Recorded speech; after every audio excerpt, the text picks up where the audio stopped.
Assalamualaikum warahmatullahi ta'ala wabarakatuh. Nahmaduhu an nusalli ala rasulihim karim. Allahumma alhimna marashida umurina wa a'izna min syururi anfusina wa min sayyiati a'malina man yahdillahu fala mudilla lahu. Wa qala Allah ta'ala fil Qur'anil azim,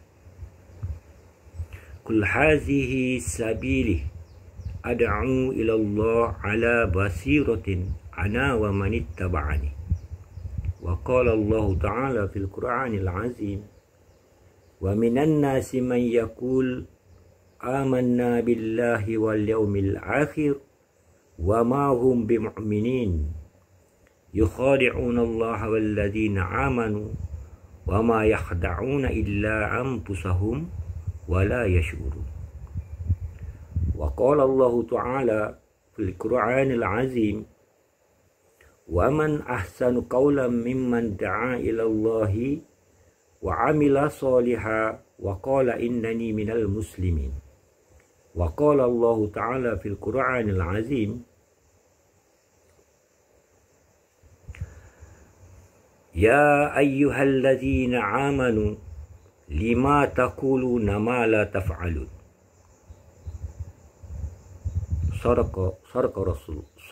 Sadaqallahul azim.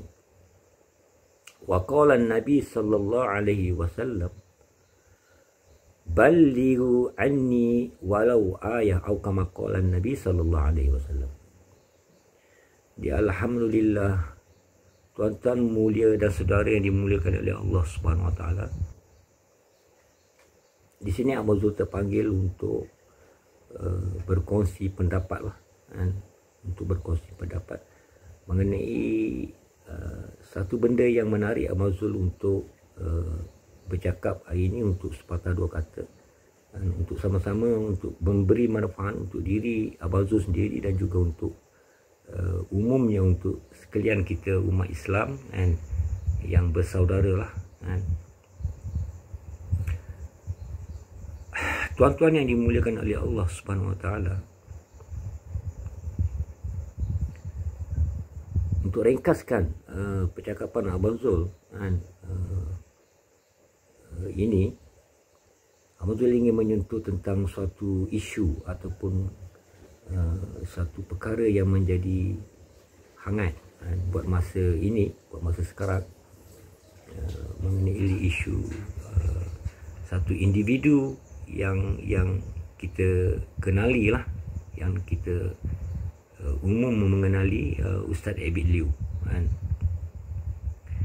Dan pada Abang Zul, usaha-usaha murni yang dibuat oleh Ustaz Abid Liu adalah satu contoh yang mana Abang Zul sendiri dan kita umumnya sebagai orang yang melihat, supaya memberi galakan untuk diri kita untuk sama-sama mengikuti ataupun membuat satu gerak kerja yang murni untuk membantu dengan sekadar apa yang ada pada kemampuan diri kita. Jadi tuan yang dimuliakan oleh Allah Subhanahu wa taala, apa yang Abang Zul ingin sentuh di sini, kita seharusnya memberi satu dokongan ataupun semangat yang kuat bagi setiap di antara kita ini untuk bangkit ataupun membina ataupun melakukan amal-amal kebaikan ataupun amal-amal kebajikan yang diperintah oleh Allah Subhanahu wa taala. Tuan-tuan yang dimuliakan oleh Allah Subhanahu wa taala, memang ada halangan, kritikan ataupun orang yang membenci ataupun tidak suka dengan apa kebaikan yang dibuat oleh hatta walaupun Nabi sendiri. Jadi tuan-tuan mulia, ingin yang betul kongsikan di sini bahawasanya bermula daripada zaman baginda Rasulullah sallallahu alaihi wasallam hingga pada zaman kita hari ini, dan insya-Allah kepada zaman yang akan datang sehingga hari kiamat, dan bermula pada zaman Nabi sallallahu alaihi wasallam hingga pada zaman kita hari ini, dan kepada zaman yang mana akhir mungkin kita sudah meninggal dunia, iaitu kepada kiamat, akan ada 3 jenis abu. Akan ada tiga jenis abu dalam kehidupan dunia ini. Dan bermula pada zaman baginda Rasulullah SAW hingga pada zaman kita, dan insya-Allah terus kepada hari kiamat akan ada 3 jenis abu ini. Abu yang pertama adalah yang kita umum mengenali dan sahabat baginda Rasulullah SAW, iaitu Abu Bakar Siddiq radhiyallahu anhu. Siapa itu Abu Bakar Siddiq radhiyallahu anhu? Dia adalah sahabat Nabi yang paling mulia. Bermula dia beriman kepada Nabi, terus dia bersama Nabi dan mencintai Nabi, dan sehidup semati bersama baginda Rasulullah SAW. Itulah Abu Bakar. Ini Abu yang pertama.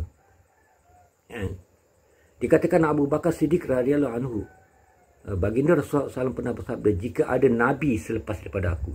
Sedangkan Nabi SAW ataupun Rasulullah SAW adalah khataman nabiyyin. Tetapi pernah baginda Rasulullah SAW berkata bahawa jika ada Nabi selepas daripada baginda Rasulullah SAW, nescaya Abu Bakar Siddiq lah yang akan dilantik oleh Allah menjadi Nabi. Dan ketika hayat beliau masih hidup di dunia lagi, Allah telah sampaikan salam kepada Hazrat Abu Bakar Siddiq radhiyallahu anhu. Dan Abu Bakar radhiyallahu anhu sendiri, Hazrat Abu Bakar Siddiq radhiyallahu anhu sendiri pernah berkata, aku lebih mencintai melihat wajah kekasihku iaitu baginda Rasulullah SAW lebih daripada wajah-wajah lain, daripada wajah-wajah orang yang dicintai. Dia lebih mencintai wajah Nabi daripada lebih daripada wajah-wajah orang yang dia cintai dalam dunia ini. Jadi siapa Abu Bakar? Abu Bakar adalah orang yang menepati kehendak Allah dan Rasul dan mengikuti kehendak Allah dan Rasul secara tepat. Tidak ada pendustaan, tidak ada orang kata tolak dalih. Sebab tu dia diwahyukan kepada baginda SAW melalui malaikat Jibril alaihissalam. Satu ketika peristiwa Isra Miraj, ketika itu dia tiada dalam pengumuman, ketika baginda SAW mengumumkan bahawa dia telah dibawa naik ke langit, ke Sidratul Muntaha berjumpa Allah, Abu Bakar Siddiq radhiyallahu anhu tidak ada. Tetapi dia telah membenarkan peristiwa ini. Lantas daripada peristiwa inilah Allah telah sampaikan wahyu melalui Jibril kepada baginda SAW, meletak gelaran kepada baginda Abu Bakar Siddiq radhiyallahu anhu ini dengan gelaran Siddiq, iaitu sentiasa membenarkan. Jadi ini Abu Bakar, Abu yang pertama. Abu yang pertama. Dan dikatakan dia mengikuti tepat sebagaimana yang telah dilaksanakan oleh baginda Rasulullah SAW. Pernah di zaman beliau timbul satu kaum, telah bangkit, datang satu kaum yang enggan mengeluarkan zakat. Bahkan Abu Bakar Siddiq dalam telah menghantar satu jemaah untuk mendatangi kaum tersebut dengan arahan, dengan perintah supaya kaum tadi mengeluarkan zakat bagaimana yang telah dilakukan oleh baginda Rasulullah SAW. Sehingga Abu Bakar mengatakan bahawa jikalau di zaman baginda Rasulullah SAW zakat dikeluarkan dengan unta dan tali-tali hidung dia, maka di zaman aku juga aku hendak supaya orang mengeluarkan zakat unta dengan tali hidung dia juga. Maknanya Abu Bakar Siddiq radhiyallahu secara tepat, sedikit pun tidak berganjak ataupun merubah daripada apa yang dibuat oleh baginda Rasulullah SAW. Maka Abu yang pertama ini mendapat redha kedayaan dia dunia lagi, lebih-lebih lagi akhirat. Abu yang pertama ini mendapat salam daripada Allah, mendapat redha daripada Allah, mendapat redha daripada Allah, dan dikatakan akan jika ada Nabi selepas pada Nabi, nescaya Abu Bakar yang akan jadi Nabi. Inilah Abu yang pertama yang mendapat kejayaan. Abu yang Abang Zul katakan yang pertama yang akan dapat kejayaan dunia akhirat. Dan tuan yang dimuliakan oleh Allah SWT, Abu yang kedua adalah siapa dia? Abu Muttalib, bapa saudara baginda Rasulullah SAW yang sangat baginda kasihi. Abu Muttalib. Abu Muttalib ni adalah pemuka besar Quraisy. Dia orang yang disegani di Mekah. selepas kewafatan ibu baginda Rasulullah SAW, Siti Aminah kan, dia dijaga oleh bapa saudara dia kan, Abu Muttalib. Dan Abu Muttalib sangat mengasihi baginda Rasulullah SAW kan. Dan segala usaha-usaha baginda Rasulullah SAW, usaha-usaha dakwah baginda Rasulullah SAW di Mekah telah dijaga oleh Abu Muttalib kan, bapa saudara dia kan, daripada dihina, dimaki kan, dipukul kan. Dia dilindungi oleh Abu Muttalib di Mekah. Kerana apa? Dia satu orang yang pembesar kan, satu orang yang disegani di Mekah. Ini Abu Muttalib kan. Tapi sayangnya tuan-tuan mulia, Abu Muttalib ini dia di akhir-akhir sampai akhir kehidupan dia, Abu Muttalib ini juga enggan untuk mengikuti, menerima ataupun orang kata mengambil agama dalam kehidupan dia. Ya, ini apa yang diperintahkan oleh Allah, mengikuti anak saudara dia kan, walaupun anak saudara dia baginda SAW, untuk menerima agama kan. Walaupun dia seorang yang baik kan, dia membantu Nabi, dia memelihara Nabi, dia menjaga Nabi daripada segala kehinaan dan kesakitan Arab Quraisy Mekah. Tapi di akhir-akhir kehidupan dia kan, Abu Muttalib kan, enggan juga untuk menerima apa yang dikehendaki oleh Allah dan apa yang dibawa oleh baginda Rasulullah SAW. Walaupun dia orang sedemikian yang terlalu baik kan, dan baginda SAW sangat mencintai Abu Muttalib kan.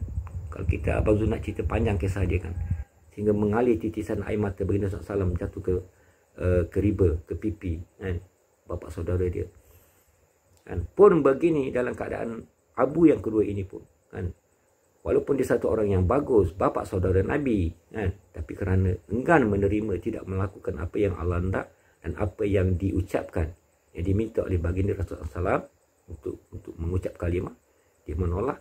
Dan Abu yang kedua ini pun gagal kan. Pasti gagal kan, dan memang telah gagal, dan dia akan mendapat azab yang paling ringan kan. Kaki dia akan dipakaikan kasut daripada neraka hingga menggelegak otak dia. Wa na'udzubillah. Ini Abu yang kedua. Jadi tuan-tuan mulia, dan ada satu lagi Abu yang ketiga kan. Abu yang ketiga ini adalah Abu Lahab. Abu Lahab. Abu Lahab ini, apa saja perkara ataupun apa saja, walaupun benda yang baik yang telah dibawa oleh baginda Rasulullah SAW, masih tetap dia akan mencari jalan untuk menyingkap ataupun untuk memperdayakan manusia supaya menampakkan bahawa baginda Rasulullah SAW ini adalah satu orang yang buruk kan. Dia sentiasa mencari peluang, sentiasa mencari sesuatu perkara ataupun jalan untuk memburuk-burukkan baginda Rasulullah SAW kan. Dia akan cuba memfitnah baginda Rasulullah SAW dengan segala apa cara kan, untuk supaya orang ini menolak baginda Rasulullah SAW, membenci baginda Rasulullah SAW. Sehingga kan daripada baginda dikatakan Al-Amin, sehingga dia menggelar kepada Al-Majnun, iaitu orang yang telah gila. Dan tuan-tuan mulia, inilah kerja Abu Jahal. Setiap kebaikan yang dibuat oleh seseorang, tidak pernah pun dia untuk melihat, untuk membuka mata dia, hati dia dan fikiran dia untuk melihat itu kebaikan yang sebenar. Dia cuma hanya nampak untuk melihat kebaikan seseorang dengan keburukan yang dia tafsir dengan sendiri, dan dia adakan cerita untuk memburukkan baginda Rasulullah SAW. Ini Abu yang ketiga, iaitu Abu Jahal. Tuan-tuan ni dimuliakan oleh Allah Subhanahu Wa Taala. Abang Zul sendiri, kita sesiapa di antara kita ni tidaklah seburuk sebagaimana Abu Jahal kan. Nama kita, diri kita tidaklah seburuk Abu Jahal. Walaupun demikian tuan-tuan mulia, nama kita tidak pernah ada diabadikan ataupun dicatat di dalam Al-Quran yang mulia kan. Walaupun kita tidak seburuk Abu Jahal kan, nama kita dan nama di antara siapa saja kita ini tidak pernah pun ada sekali kan tercatat di dalam Al-Quran yang mulia. Tapi kenapa kan, nama Abu Lahab ini, walaupun dia orang yang akan dimasukkan, dilontar, dicampak ke dalam neraka, telah diabadikan, dicatat di dalam Al-Quran kan, di dalam satu surah kan. Bismillahirrahmanirrahim. Tabbat yada abi lahabin wa tab.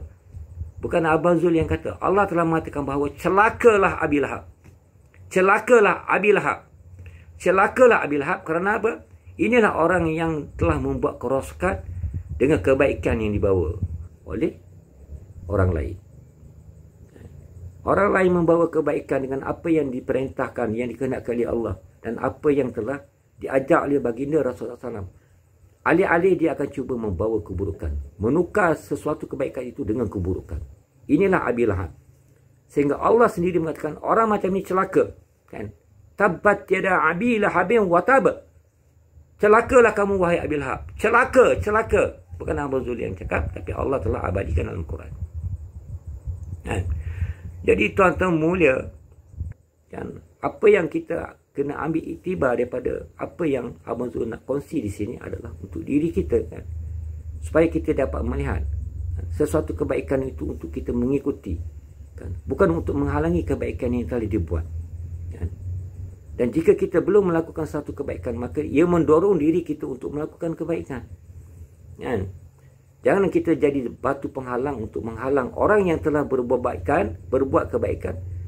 Sedangkan kita sendiri pun belum lagi melakukan perkara itu, kan. Hatta kalau kita sama melakukan perkara itu pun, kita tidak boleh mengatakan bahawa kita ini lebih baik atau terlebih elok melakukan perkara demikian daripada orang lain, kan. Macam mana syaitan, iblis telah mengakui, ana khairu minhu, aku lebih baik daripada dia, kan, daripada kejadian yang telah dijadikan oleh Allah.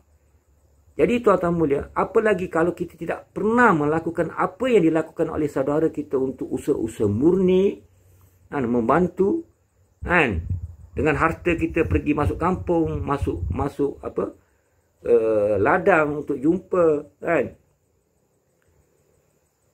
Belum lagi kita buat perkara yang sama sebagaimana yang saudara kita telah lakukan, maka kita telah memburuk-burukkan, kan, apa yang kebaikan saudara kita telah lakukan. Nabi sallallahu alaihi wasallam sendiri memerintahkan supaya kita melihat kebaikan saudara, bukan melihat keburukan saudara kita, kan. Kita kena melihat kebaikan saudara kita.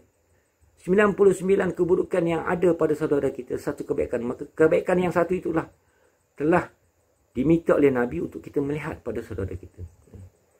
Tapi apa yang berlaku pada kita hari ini, kan, satu keburukan, kelemahan yang ada pada saudara kita, kita cuba cungkilkan untuk supaya dia dipandang buruk, supaya dia dipandang hina, dan supaya dia nampak salah, kan. Sedangkan 99 kebaikan yang ada pada diri dia yang dia telah buat, dan kita pun tidak melakukan perkara itu pun kita tak nampak, kan, kelemahan diri kita. Jadi mudah-mudahan apa yang Abang Zul ceritakan, untuk kongsikan untuk hari ini dapat memberi manfaat untuk diri Abang Zul dan juga untuk semua yang mengikuti dan mendengar apa yang Abang Zul telah sampaikan, kan. Mudah-mudahan Allah bagi hidayah, taufik hidayah untuk pimpin hati-hati kita untuk mengamalkan dan sampaikan apa yang baik ini kepada seluruh umat manusia, seluruh alam, kan. Wallahu alam. Allahumma alhimna ma rasyida umurina wa a'izna min syururi anfusina wa min sayyiati a'malina man yahdihillahu fala mudilla lahu. Subhanallah wa bihamdihi, subhanakallahumma wa bihamdika, asyhadu an la ilaha illa anta, astaghfiruka wa atubu ilaik. Assalamualaikum warahmatullahi wabarakatuh.